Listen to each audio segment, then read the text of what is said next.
ወመንፈስ ቅዱስ አሃዱ አምላክ ይትባረክ እግዚአብሔር አምላከ አበዊነ ቅዱሳን ዘወሃበነ ዘንተ ጊዜ ለአምልኮ ወለውዳሴ ወዛብጽሐነ እስከዛቲ ሰዓት በምህረት ወሳህል ይቅርታውንና ምህረቱን ያበዛልን ለምስጋናና ለአምልኮ የሚሆነውን ይህን የተወደደ ጊዜ የሰጠን አባቶቻችን የቅዱሳን አምላክ ቤተ ክርስቲያንን በደሙ የገዛ ሁላችንን በደሙ የዋጀ ለቤተ ክርስቲያንና በቤተ ክርስቲያን ለተሰበሰብን ለሁላችን ይህን ታላቅ የምስጋናና የክብር ቀን የሰጠ አባቶቻችንን ቅዱሳንን በዘመናቸው ሁሉ ያከበረ የቤተ ክርስቲያናችን ራስ መድኃኒታችንና ጠባቂያችን ጌታችን አምላካችን መድኃኒታችን ኢየሱስ ክርስቶስ ለዚህ ማለዳና ለዚህ ቀን ስላደረሰን ክብርና ምስጋና ውዳሴና አምልኮ ይገባዋልና ቅዱስ ለሆነ ስሙ ይድረስ። ሆሳዕና ለወልደ ዳዊት። ክቡር አባታችን መልአከ አርያም በማይነገርበት የዘላለም አምላክ ሥላሴ እየተባለ ሲሰለስ ሲቀደስ በሚኖር ሁሉን በፈጠረና ሁሉን በያዘ አንድ አምላክ በሚሆን በአብ በወልድ በመንፈስ ቅዱስ ስምና ሰላም እንደምን አደራችሁ? እንደምን አረፈዳችሁ? እንዴት ሰነበታችሁ? ለምስጋና የጠራን ይህንን ቅዱስና የተለየ የክብርና የምስጋና ቀን ሆሳዕና እያልን እየዘመርን እንድናከብር የፈቀደልን ሌሊቱን በልዩ ልዩ ምስጋና በማህሌታውያኑ በሊቃውንቱ ሲመሰገን ያደረ ሌሊቱ ሊነጋ ሲቃረብ ደግሞ በሥርዓተ ቅዳሴ በጸሎተ ቅዳሴ በልዩ አምልኮ በቀሳውስት በዲያቆናት አንዱ አብ ቅዱስ ነው፣ አንዱ ወልድ ቅዱስ ነው፣ አንዱ መንፈስ ቅዱስም ቅዱስ ነው እየተባለ ሲመሰገን ያረፈደ እንደገናም በልዩ ልዩ ምስጋናና በልዩ ልዩ መንፈሳዊ መልእክት ሲመለክ የነበረ እንድናመልከው የፈቀደልንና የረዳን አምላካችን እግዚአብሔር ምስጋናችንንም ስለተቀበለን ዘወረደ ብለን የጾም ሳምንትን ጀምረን ለሆሳዕና ለስምንተኛው ሰንበት ወይም ሳምንት ከጌታ ታላላቅ ወይም አበይት ከሚባሉ በዓላት አንዱ ለሆነው ለሆሳዕና ቀን ስላደረሰን እንደገና ስሙ የተመሰገነ ይሁን። ሁላችሁን በምህረት ጠብቆ እንኳን እግዚአብሔር ለዚህ ቀን አደረሳችሁ። እንኳን ደስ አለን፣ እንኳን ደስ አላችሁ።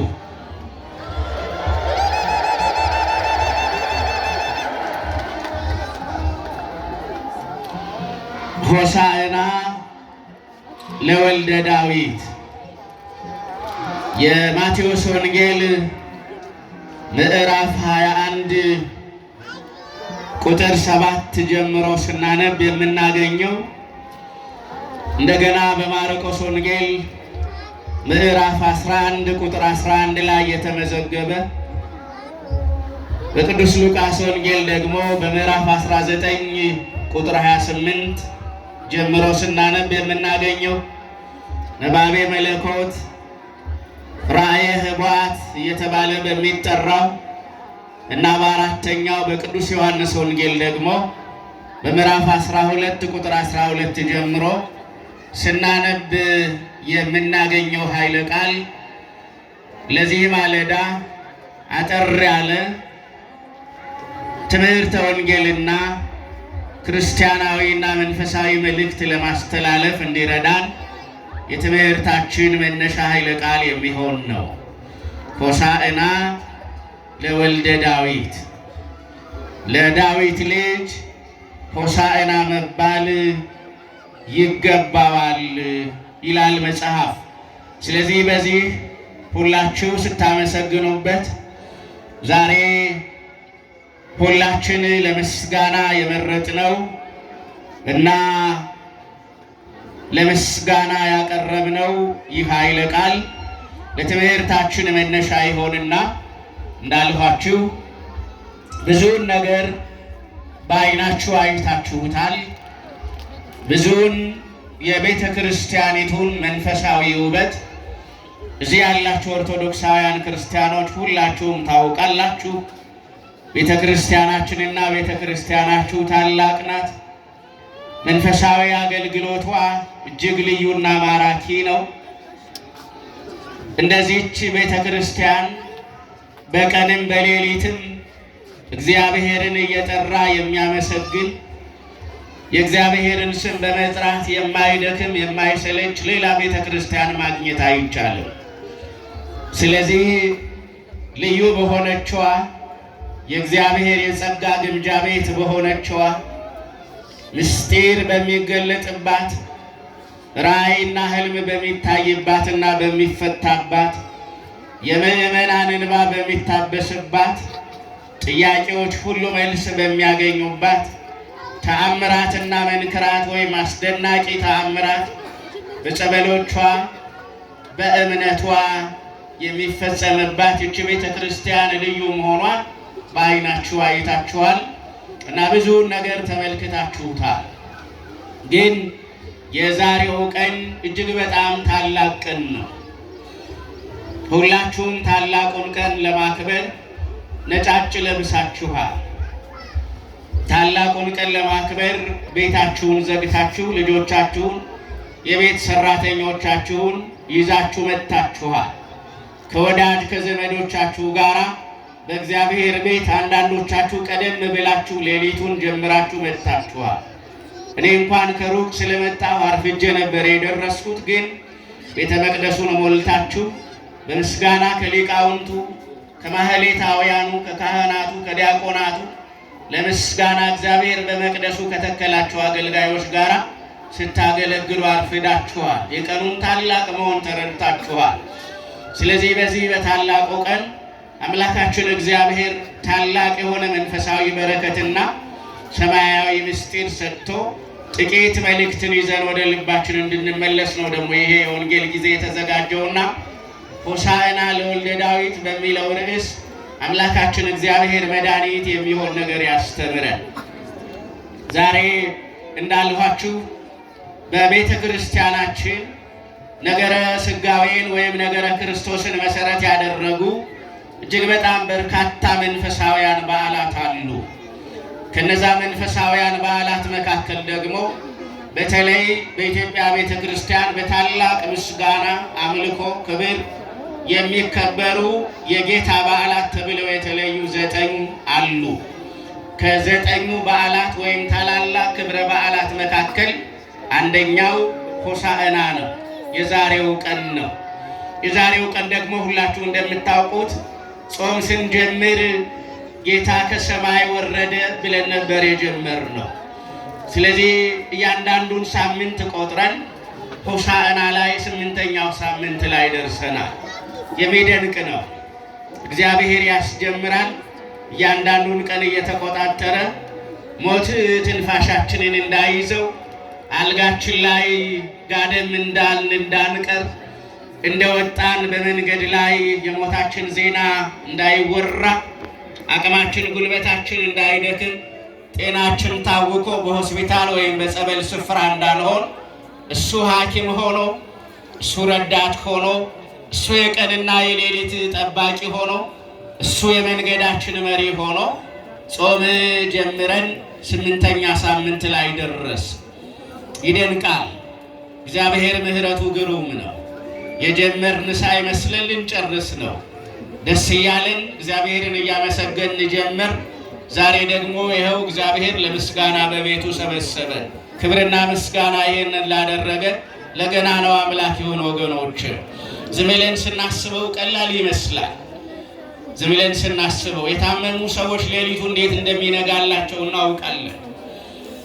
የጤና እክል የገጠማቸው ሰዎች ቀኑ እንዴት እንደሚመሽ እናውቃለን። አያችሁ፣ ጤና ሲታጣ፣ ጤና ሲጠፋ ቀኑ ረጅም ይሆናል። እንደገና ደግሞ ሌሊቱ ደግሞ የበለጠ የሚያስጨንቅና የሚረዝም ይሆናል። ቀን ላይ ምን አለ ይሄ ቀን በመሸ ብለው ይመኛሉ። ሌሊት ላይ ደግሞ እንዴት ይሄ ሌሊት አልነጋለ ብለው ይጨነቃሉ።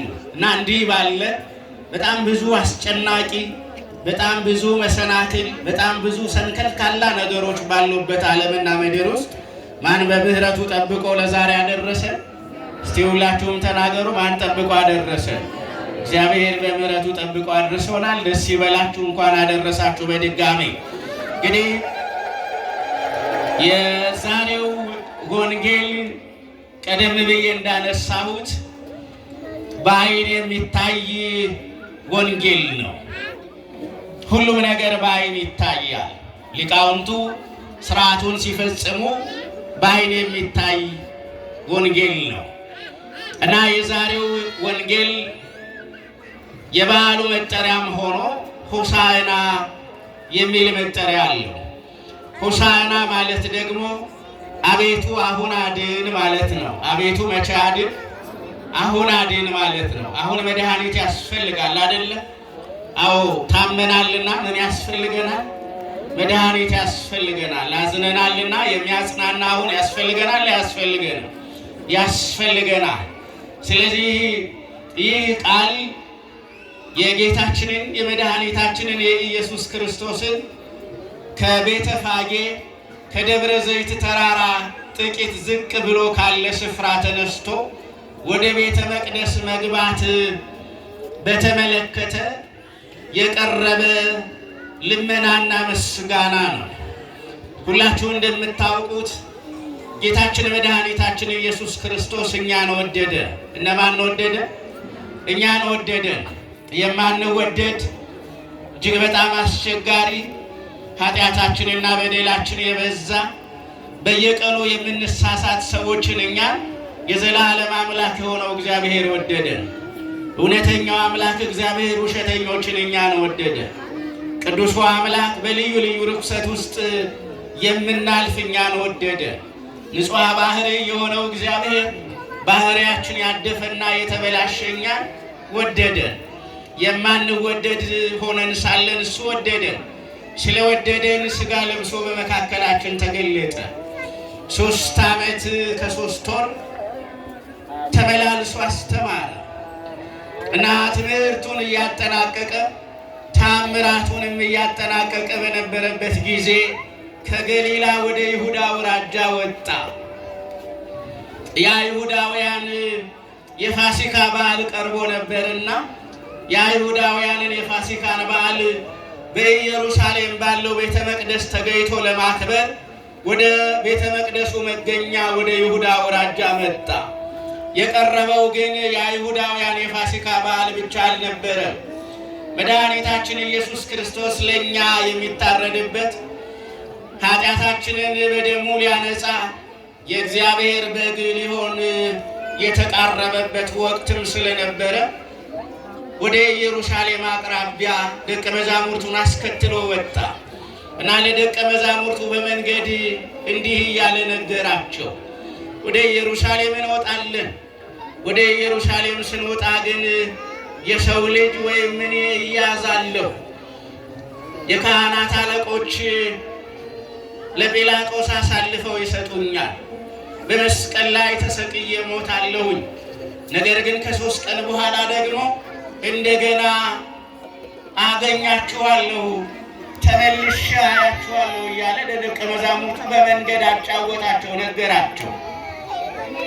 ደቀ መዛሙርቱ ይህንን በነገራቸው ጊዜ ለምን እንዲህ ያለ ነገር ትነግረናለህ? ለምን የሚያሳዝንና የሚያስደነግጥ ፍርሃት በልብ ውስጥ የሚጥል ነገር ለምን ትነግረናለህ ብለው ደቀ መዛሙርቱ ለመስማት ተቸገሩ። እንዲህ እየተባባሉ ደብረ ዘይት ተራራ ደረሱ። ደብረ ዘይት ተራራ ላይ ሆኖ ጌታ ቤተ መቅደሱን አየ። ከዛ ከደብረ ዘይት ተራራ ጥቂት ዝቅ ብሎ ቤተፋጌ የሚባል መስቀለኛ መንገድ ላይ ደረሰ። ምን አይነት መንገድ ላይ ደረሰ? መስቀለኛ መንገድ ላይ ደረሰ። ወደ መስቀል የሚሄደው መድኃኒታችን፣ ወደ መስቀል የሚሄደው የፋሲካ በጋችን፣ ወደ መስቀል የሚሄደው ስለኛ የታመመ መድኃኒታችን፣ ወደ መስቀል የሚሄደው ስለኛ የሞተ ሞታችንን ግን የገደለልን ትንሣኤያችን ኢየሱስ ክርስቶስ መስቀለኛው መንገድ ላይ ቆሞ መስቀሉን አስታወሰ። እናም ከደቀ መዛሙርቱ ሁለቱን ወደፊታችሁ ሂዱ አላቸው። ከኔ ቀድማችሁ ወደፊታችሁ ሂዱና ወደ መንደር ዝለቁ ግቡ። እናም ስትሄዱ በመንገዳችሁ ላይ አህያ ከውርንጫዋ ጋር ታስራ ታገኛላችሁ። ከዛም ፍትሕወን ወአምጽእወን ፈታችሁ ወደ እኔ አምጧቸው ብሎ ከደቀ መዛሙርቱ ሁለቱን አዘዘ።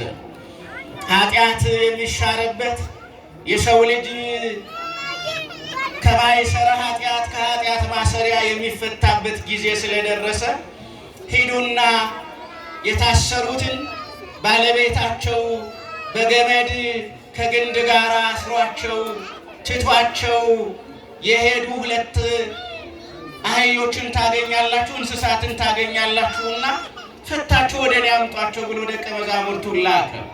ደቀ መዛሙርቱም ከእርሱ ትእዛዝ ከእርሱ ቃል የሚወጡ አልነበሩምና ያላቸውን ነገር ለማድረግ ወደፊት ሄዱ። በእርግጥም እንዳላቸው የታሰረች አህያ ከውርንጫዋ ጋር አገኙ። ከዛም ያችን አህያ ከታሰረችበት መፍታት ሲጀምሩ ሌሎች ሰዎች ለምን ትፈቷታላችሁ ብለው ጠየቁ። የደቀ መዛሙርቱ መልስ እንዲህ የሚል ነበረ። መድኃኔዓለም ያስተማራቸውንና የነገራቸውን ነገር መለሱ። ለጌታ ያስፈልጉታል አሉ። ለማን ያስፈልጉታል? ለጌታ ያስፈልጉታል። እንስሳ ለመድኃኔዓለም የሚያስፈልግ ከሆነ እኛማ ምን ያህል እናስፈልግ ይሆን? የታሰሩ እንስሳት ይፈቱ የሚል ጌታ እኛንማ ከኃጢአት ለመፍታት ምን ያህል የፈጠነ ይሆን? ለእንስሳቱ የሚራራ ጌታ ለእኛ ኃጢአትና ለእኛ በደል ይቅርታ ለማድረግ እንዴት አይራራልን? ቸር እኮ ነው እግዚአብሔር። በርኅራኄ የተሞላ እኮ ነው መድኃኔዓለም። ወዶን የመጣ እኮ ነው መድኃኔዓለም። ስለዚህ ለጌታ ያስፈልጉታል ብለዋል። ከዛ ይህን ቃል ሲናገሩ ለምን ትፈቷቸዋላችሁ ይሉ የነበሩ ሰዎች ዝም አሉ። ለካ ከእግዚአብሔር ጋር ስንሆን የሚከለክለን ነገር በሙሉ አንድ ቃል ስንናገር ዝም ይላል። ለካ እግዚአብሔር አብሮን ካለ ጠላት አያሸንፈንም። ለካ እግዚአብሔር አብሮን ከወጣ መንገዳችን ላይ የምንፈልገውን ነገር አናጣ። ለካ የእግዚአብሔርን ቃል መሰረት አድርገን መራመድ ስንጀምር እግዚአብሔር የነገረንን ነገር ማግኘት እንችላለን። ባዷችንን ሄደን ባዷችንን የተመለስነው ለካ እግዚአብሔር ባላዘዘንና እግዚአብሔር ባላሳየን ባልመራን መንገድ ሄደን ነው። ብዙ ክርስቲያኖች በዚህ ወቅት ላይ ታውቃላችሁ ይባዝናሉ።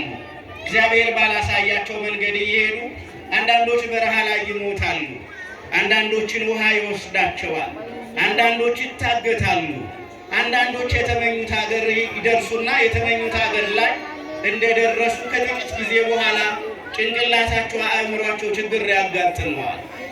ረጅም ዓመታት ለፍተው አሜሪካ ገብተው አሜሪካ በገቡ በ2 ወር በሽተኛ ይሆናሉ።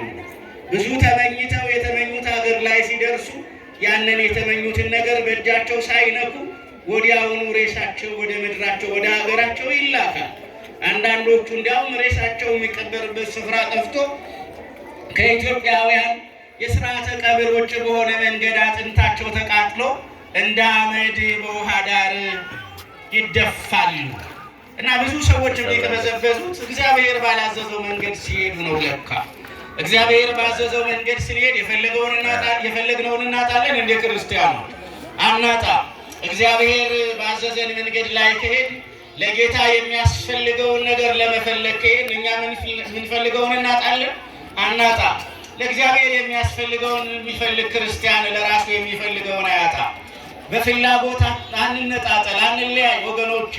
ስለዚህ ለጌታ ያስፈልጉታል ብለው ሁለቱን አንዷን እናቲቱን አህያ ከታሰረችበት ውርንጫዋን ጨምረው ፈተው ወደ ጌታ መጡ። ከዛ ደቀ መዛሙርቱ ወዲያው ጌታችን መድኃኒታችን ኢየሱስ ክርስቶስ በአህያይቱና በውርንጫዋ ላይ እንዲቀመጥ ይኸው አምጥተናል አሉት። ልብሳቸውን ጎዘጎዙ፣ ልብሳቸውን በጀርባዋ ላይ አደረጉ። የሁላችን ጌታ መድኃኔዓለም ኢየሱስ ክርስቶስ በኪሩቤል ጀርባ ላይ ተቀምጦ የሚመሰገነው ሰማይ ዙፋኔ ነው፣ ምድር የእግሬ መረገጫ ነው ብሎ ለነቢዩ ለኢሳይያስ በኢሳይያስ የትንቢት መጽሐፍ ምዕራፍ 66 ቁጥር 1 ላይ የተናገረው ያ ጌታ ሰማይ ዙፋኑ የሆነ ምድር የእግሩ መረገጫ የሆነች በኪሩቤል ጀርባ ላይ ተቀምጦ አክሊላቸውን ከራሳቸው ላይ እያነሱ በፊታቸው እየተንበረከኩ ሰማያውያን ሰራዊት ቅዱሳን የሚያመሰግኑት በደቂቀ አዳም በመላእክት የሚመሰገነው በምናውቃቸው በማናውቃቸው በቅዱሳን ቅዱስ የሚባለው ጌታ በአህያ ጀርባ ላይ ተቀምጦ ከቤተ ፋጌ ወደ ኢየሩሳሌም መጣ እና በብሉይ ኪዳን የተነገሩ ትንቢቶች ይፈጸሙ ዘንድ እንዲህ ሆነ። ዘካርያስ በትንቢት መጽሐፉ በምዕራፍ 9 ቁጥር 9 ላይ በልዋ ለወለተ ጽዮን ነዋ ንጉሥኪ ጻድቅ ወየዋህ፣ ለጽዮን ልጅ እንዲህ በሏት እነሆ ንጉሥሽ በሏት አለ። እነሆ ምንሽ? እነሆ ንጉሥሽ። ደስ ይበላችሁ፣ እነሆ ንጉሣችን መድኃኔዓለም አሁን በመካከላችን አለ። ንጉሣችን አማኑኤል አሁን ከኛ ጋር ነው። ንጉሣችን ክርስቶስ አሁን ሁላችንን እየባረከን ነው። ንጉሣችን ክርስቶስ ጤናችንን እየመለሰልን ነው። ንጉሣችን ክርስቶስ ምስጋናችንን እየተቀበለን ነው። ንጉሣችን ክርስቶስ ምስጢራችንን እየሰማን ነው። ንጉሣችን ክርስቶስ በሥጋውና በደሙ በምስጋናው ሊፈውሰን ችሏል። ስለዚህ እነሆ ንጉሥሽ በሏት፣ ንጉሥሽ ጻድቅና የዋህ ሆኖ ወደ አንቺ ይመጣል በሏታል። ወደ ማን ይመጣል? ወደ አንቺ ይመጣል። ይገርመኛል አንዳንድ ጊዜ ወገኖች፣ እኛ እግዚአብሔር ቤት ባንመጣ እንኳን ማንኛ ቤት ድረስ ይመጣል? ማን ቤታችን ድረስ ይመጣል? ደሳሳ ጎጆአችንን ሰው ሲንቃት ማነው ማይንቃት? ማነው ማይንቃት? ባዶ ጓዳችንን ሰው አይ ደሃ ነው ብሎ ሲንቃት ማነው ማይንቃት? እግዚአብሔር ነው ማይንቃት። ትቢያ ላይ ተኝተን አብሮን የሚቆምና ማይንቀን ማን ነው? የተኛበት ስፍራ ልክ አይደለም ብሎ ኮሜንት ማይሰጠን ማን ነው? እግዚአብሔር አምላክ ነው። ደሳሳ ጎጆአችንን የማይንቃት ዝቅ ያለውን ኑሯችንን ዝቅ ያለውን ጉልት ላይ ቲማቲም እየሸጥን የማያፍርብን ማን ነው? እግዚአብሔር ነው። ልጃችን እንኳን እናቴ ቲማቲም ትሸጣለች ለማለት ሊያፍር ይችላል አይደለም? እናቴ እንዴት እንደዚህ ታደርጋለች ብሎ ባይልም ግን እንደው ዝቅ ያለ ስራ እናቱ ስትሰራ ሌሎች ጓደኞቹ ዝቅ ያለ ስራ በመስራቷ ምክንያት እንዳይስቁበት እንዳይሳለቁበት ከዛ ተጽዕኖ ለመላቀቅ ሲል አይ እናቴ እኮ ብሎ ሊዋሽ ይችላል። ነገር ግን የትኛውም ዝቅተኛ ስፍራ ላይ ብንሰራ ማይለየን ማን ነው? ማን ነው ማይለየን? እግዚአብሔር ነው ማይለየን። ቦርሳችን ባዶ ሆነ ብሎ ትቶን ማይሄድ ማን ነው? እግዚአብሔር ነው። ቤት አላት የላትም ብሎ እግዚአብሔር አይተወንም። ስለዚህ እነሆ ንጉሥሽ የዋህና ጻድቅ ሆኖ ወደ ማን ይመጣል? ወደ አንቺ ይመጣል። ለጽዮን የተነገረው ይሄ የትንቢት ቃል ዛሬ በእኛ ላይ እንዲፈጸም የእግዚአብሔር መልካም ፈቃድ ይሁን። መድኃኔዓለም ወደ ቤታችን ይመጣ ዘንድ የእሱ መልካም ፈቃድ ይሁን። ከእናንተ ቀድሞ ቤታችሁን እሱ ጎብኝቶ ይጠብቃችሁ። እናንተ በእሱ ቤት ናችሁ፣ እሱ ደግሞ የእናንተን ቤት ሲያሳምር እንድታገኙት የአምላካችን መልካም ፈቃድ ይሁን። ስለዚህ ወደ አንቺ ይመጣል ተብሎ በነቢዩ ዘካርያስ የተነገረው ትንቢት ይፈጸም ዘንድ ጌታ ወደ ጽዮን የዋህ ሆኖ ጻድቅ ሆኖ እንደ ነገሥታት በፈረስና በሰረገላ ከፍ ብሎ በወታደር ሳይታጀብ ለካ ጠባቂዎቹ እንደዚህ ያሉ ኃይለኞች ናቸው፣ ጠባቂዎቹ ለካ ሰውነታቸው እንዲህ በጣም ፈርጣማ ነው ሳይባል አሳ በሚያጠምዱ ደቀ መዛሙርት በሽማግሌዎችና በሕፃናት ታጅቦ መድኃኔዓለም ኢየሱስ ክርስቶስ ወደ ቤተ መቅደስ ጉዞ ጀመረ። በጉዞው ላይ ነው ከእንግዲህ በጉዞው ላይ ብዙዎች እንዲህ እያሉ ዘመሩ። ሆሳዕና ለወልደ ዳዊት፣ የዳዊት ልጅ ሆይ አሁን ምን በላሉ? አሁን አድን። የዳዊት ልጅ ሆይ መቼ አድን? አሁን አድን። የዳዊት ልጅ ሆይ አሁን አጽና። የዳዊት ልጅ ሆይ አሁን አቅና። አዎ የዳዊት ልጅ ማዳን ይችላል አይችልም?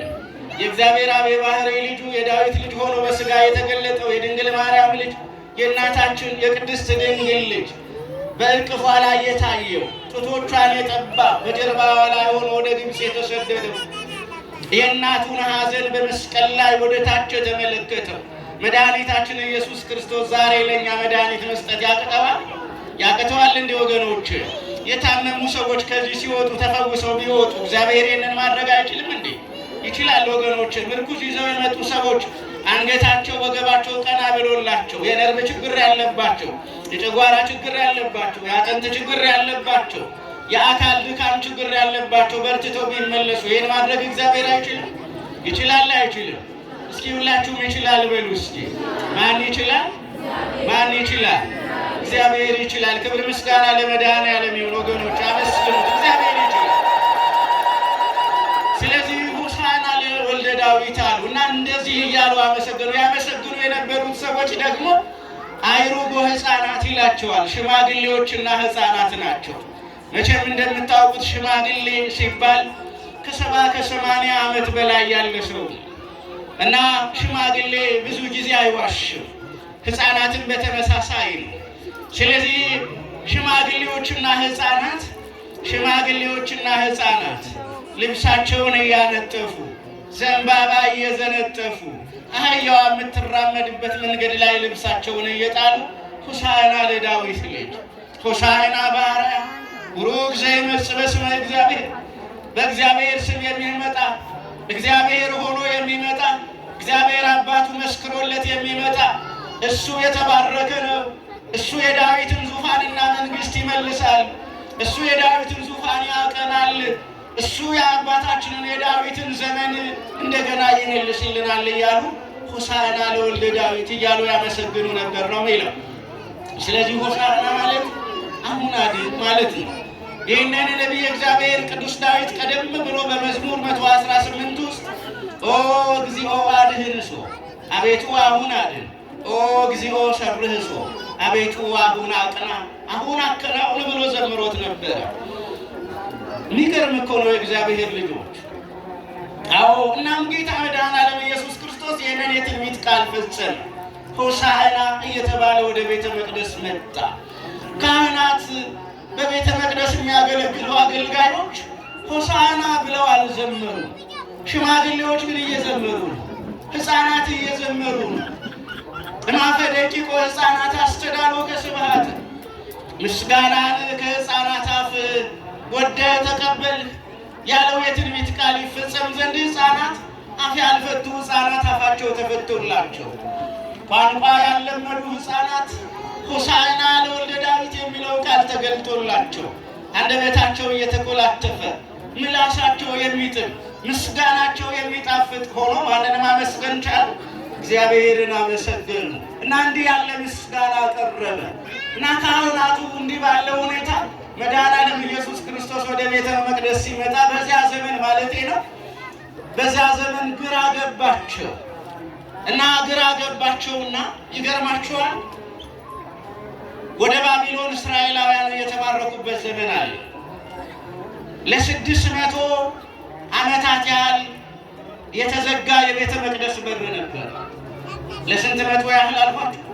ለ600 ያህል እስራኤላውያን ከባቢሎን ተመልሰው የሰሩት ሁለተኛው ቤተ መቅደስ በምስራቁ በር ማንም አይገባም ብለው ምስራቁን በር ዘግተውት ነበር እና ተዘግቶ የቆየው ወደ 600 ዓመት ያህል ነው። ማንም አይከፍተውም ይሄንን በር። ይሄ በር የሚከፈተው መሲሁ ሲመጣ ነው የሚል እምነት ነበራቸው እና ክርስቶስ በአህያዋ ጀርባ ተቀምጦ በውርንጫዋ ላይ ሆኖ እስኪመጣ ድረስ ይህ በር ተዘግቶ ነበረ። ስለዚህ በር ደግሞ ዳዊት ምን ብሎ ነበረ ከተባለ አርኅዉ መኳንንት ሆይ በሮቹን ክፈቱ፣ የክብር ንጉሥ ይገባ ዘንድ በሮቹን ክፈቱ ብሎ ትንቢት ተናግሮ ስለነበረ በአህያ ጀርባ ላይ ተቀምጦ ሕፃናትና ሽማግሌዎች እያመሰገኑት ለመጣው ለመድኃኔዓለም የካህናት አለቆች ያንን ለ600 አካባቢ ዓመታት ተዘግቶ የነበረውን በር እንዴት ባለ መንገድ እንደከፈቱት ሳያውቁ ትልቁን ሳንቃ ከፈቱ። ጌታ በምስራቁ በር ገባ። ክብር ምስጋና ለመድኃኔዓለም ይሁን። ተዘግቶ የኖረው የቤተ መቅደሱ የምስራቁ በር አሁን ለማን ተከፈተ? ለመድኃኔዓለም ተከፈተ። መድኃኔዓለም በገባበት በዚያ በር ለማን ገቡ? እኛ ገባን። ደስ ይበላችሁ። አሁን በምስራቁ በር በኩል ገብተናል። ፀሐይ በምትወጣበት በኩል፣ ብርሃን ባለበት በር በኩል፣ ጨለማ ድል በሚደረግበት በር በኩል፣ ሞት በተሸነፈበት በር በኩል እኛ ገባን። ስለዚህ ያለ 600 ዓመታት አካባቢ ተዘግቶ የነበረው ምናልባት ሄዳችሁ የምታውቁ ሰዎች ካላችሁ ያሳዩታል። አሁን ያሉ አይሁዳውያን ምንም እንኳን የጌታችንን የመድኃኒታችንን የኢየሱስ ክርስቶስን መሲህ ሆኖ በምስራቁ በር መግባቱን ለማመን ቢቸገሩም ግን ያሳዩታል። ለቱሪዝም ገቢ ሲሉ ያሳዩታል። ስለዚህ ሄዳችሁ የምታውቁ ሰዎች ካላችሁ በጣም ትልቅ ሳንቃ የምስራቁ በር ለአንድ ሰው አይከፈትም። 7 ካህናት ናቸው በሩን የሚከፍቱት እና መድኃኔዓለም በመጣ ቀን 7ቱ ካህናት ያንን የምስራቁን በር በአህያ ጀርባ ተጭኖ ለመጣው ተቀምጦ ለመጣው ለመድኃኔዓለም ከፈቱ። ጌታ በምስራቁ በር ወደ ቤተ መቅደስ ገባ። ልባችሁ ቤተ መቅደስ ሆኖ ዛሬ መድኃኔዓለም በልባችሁ ላይ ማረፊያ ያግኝ። ሕይወታችሁ ህሊናችሁ ለእግዚአብሔር የምስራቅ በር ሆኖ ልባችሁ ተከፍቶ ዛሬ መድኃኔዓለም በልባችሁ ላይ ንጉሥ ይሆንላችሁ። አዎ ወገኖቼ፣ የዚያን ዘመን ሰዎች ልብሳቸውን አንጥፈው ተቀበሉት። እኛ ልብሳችንን ሳይሆን ልባችንን አንጥፈን ልንለው ይገባል። ልባችሁን አንጥፋችሁ ተቀበሉት። ልባችሁን አንጥፋችሁ ተቀበሉት። ዛሬ ልብሳችሁን ብታነጥፉ ትርጉም የለውም። አህያ ጭነን ዙሪያውን ብናዞር ትርጉም የለውም። ስርዓቱን ማሳየታችን መልካም ነው። ነገር ግን ትልቅ ትርጉም የሚኖረው ግን ወገኖቼ ልብስ ማንጠፋችን ሳይሆን ምናችን ሲነጠፍ ነው። ልባችን ለእግዚአብሔር ሲሸነፍ፣ ትዕቢተኛው ልባችን፣ ኃጢአት የሚወደው ልባችን፣ ሐሜተኛው ልባችን፣ ተናዳፊው ምላሳችን ለማን ሲለሰልስ? ለእግዚአብሔር ሲለሰልስ ነው። እንደ ቅጠል ለስላሳ ስንሆን ዘንባባ ይዘው እንዳመሰገኑት እኛም ከመላሳችን ሰውን ማማት ሳይሆን ለእግዚአብሔር ምስጋና፣ ለልዑል ምስጋና፣ ለቅዱሱ ጌታ ምስጋና፣ ለየዋሁ ጌታ ምስጋና፣ ለእውነተኛው አምላክ ምስጋና፣ ሞቶ ላዳነን ምስጋና፣ ሕይወት ለሰጠን ምስጋና እያልን ስንዘምር ያን ጊዜ በሰማይ ደስታ ይሆናል። ያን ጊዜ መድኃኔዓለም በእኛ ልብ ውስጥ ያድራል። ዛሬ እዚህ ያላችሁ ወጣቶች በልዩ ልዩ ምክንያት በልባችሁ ውስጥ ሐዘን ያለ ሰዎች ካላችሁ መድኃኒት ልባችሁ ላይ ተቀምጦ እንድትወጡ የሰማይ አምላክ ይርዳችሁ። አዎ እግዚአብሔር መድኃኒት ነው። ማን መድኃኒት ነው? ማን መድኃኒት ነው? ለሚያምኑት መድኃኒት ነው። ምን ለሚሉት መድኃኒት ነው? ለሚያምኑት መድኃኒት ነው። ወገኖች ግን መድኃኔዓለም ኢየሱስ ክርስቶስ በምስራቁ በር ከገባ ከጥቂት ጊዜያት በኋላ ካህናቱ በሩን ከፍተው እንደገና ተጣሉት። በሩን ከፍተውለት ገብቷል። ከገባ በኋላ እነዚህ ሕፃናት የሚሉትን ትሰማለህ? እነዚህ ሕፃናት የሚሉትን እባክህን ዝም እንዲሉ ምን በላቸዋል? ዝም እንዲሉ ነገራቸዋል። እኛ ክርስቶስን ከማመስገን ዝም እንላለን? የፈለገው ያህል ዓለም ይንጫጫ ማንን ከማመስገን ዝም አንልም። የፈለገው ያህል ምድር ይገለባበጥ እያመሰገን አብረን እንገለበጣለን እንጂ ምስጋና ምን አንልም፣ አናቋርጥም። የፈለገው ያህል ኑሮ ይወደድ ማንን እናመሰግናለን? የፈለገው ያህል ለፋሲካ የሚሆን ነገር ሊጥፋ ማንን እናመሰግናለን? የፈለገው ያህል ነገር የሄደን ምድር ለቀን እንሂድ ማንን እያመሰገንን እንሄዳለን? ማንን እያመሰገን? እግዚአብሔርን እያመሰገን። እስኪ ልስማችሁ፣ እስኪ እውነት ለመሆኑ እስኪ ልስማ። አዎ እግዚአብሔርን እያመሰገን አይደለ እንዴ? ደስ የሚለው በዚህ ምድር ላይ ማንን ማመስገን ነው? ከነገሮች ሁሉ ደስ የሚለው ማንን ማመስገን ነው? እንግዲህ ሰውማ ይኸውላችሁ ዛሬ ቢያመሰግናችሁም ነገ ይሰድባችኋል። ዛሬ ብታመሰግኑትም ነገ ትጣሉታላችሁ። እግዚአብሔርን ማመስገን። ስለዚህ የሚሉትን ትሰማለህ? እባክህን ዝም እንዲሉ አሉት። ከዛ ጌታችን እነዚህ ሕፃናት እንዳያመሰግኑ ብትከለክሏቸው እነማን ያመሰግኑኛል አለ? ድንጋዮች ያመሰግኑኛል አለ። ድንጋዮች ያመሰግኑኛል። አፍ ያለው ዝም እንዲል ስትከለክሉ አፍ የሌለው ድንጋይ ምን ይለኛል? ያመሰግነኛል። እናንተ ዝም ብትሉ አሕዛብ እኔን ምን ይላሉ? ያመሰግናሉ። ስለዚህ ምስጋና አይቋረጥም። ከማን ቤት ምስጋና አይቋረጥም? ከእግዚአብሔር ቤት ምስጋና አይቋረጥም። ግን ምስጋና ላቋረጡት ግን ጌታ እንዲህ አለ፣ አንቺ ኢየሩሳሌም ሆይ አለ ጌታችን ቤተ መቅደስ ከገባ በኋላ፣ ኢየሩሳሌም ሆይ የሰላምሽ ቀን ዛሬ ነበር አለ። የምንሽ ቀን ዛሬ ነበር? የሰላምሽ ቀን ዛሬ ነበረ። እነሆ ሰላምሽ ወደ አንቺ መጥቶ ነበረ። ሰላምሽን ግን ልትቀበል እሺ አላልሽም አለ። እንዲህ ከመባል እግዚአብሔር በምሕረት ይጠብቃል። አዎ ዛሬ መጨረሻ ቀናችን ይሁን አይሁን እናውቃለን። ማን ያውቃል አይደል? የሰላማችን ቀን መቼ ነው? ዛሬ ነው። ዛሬ የሰላማችን ቀን ነው። ዛሬ የምህረት ቀን ነው። ዛሬ የመዳን ቀን ነው።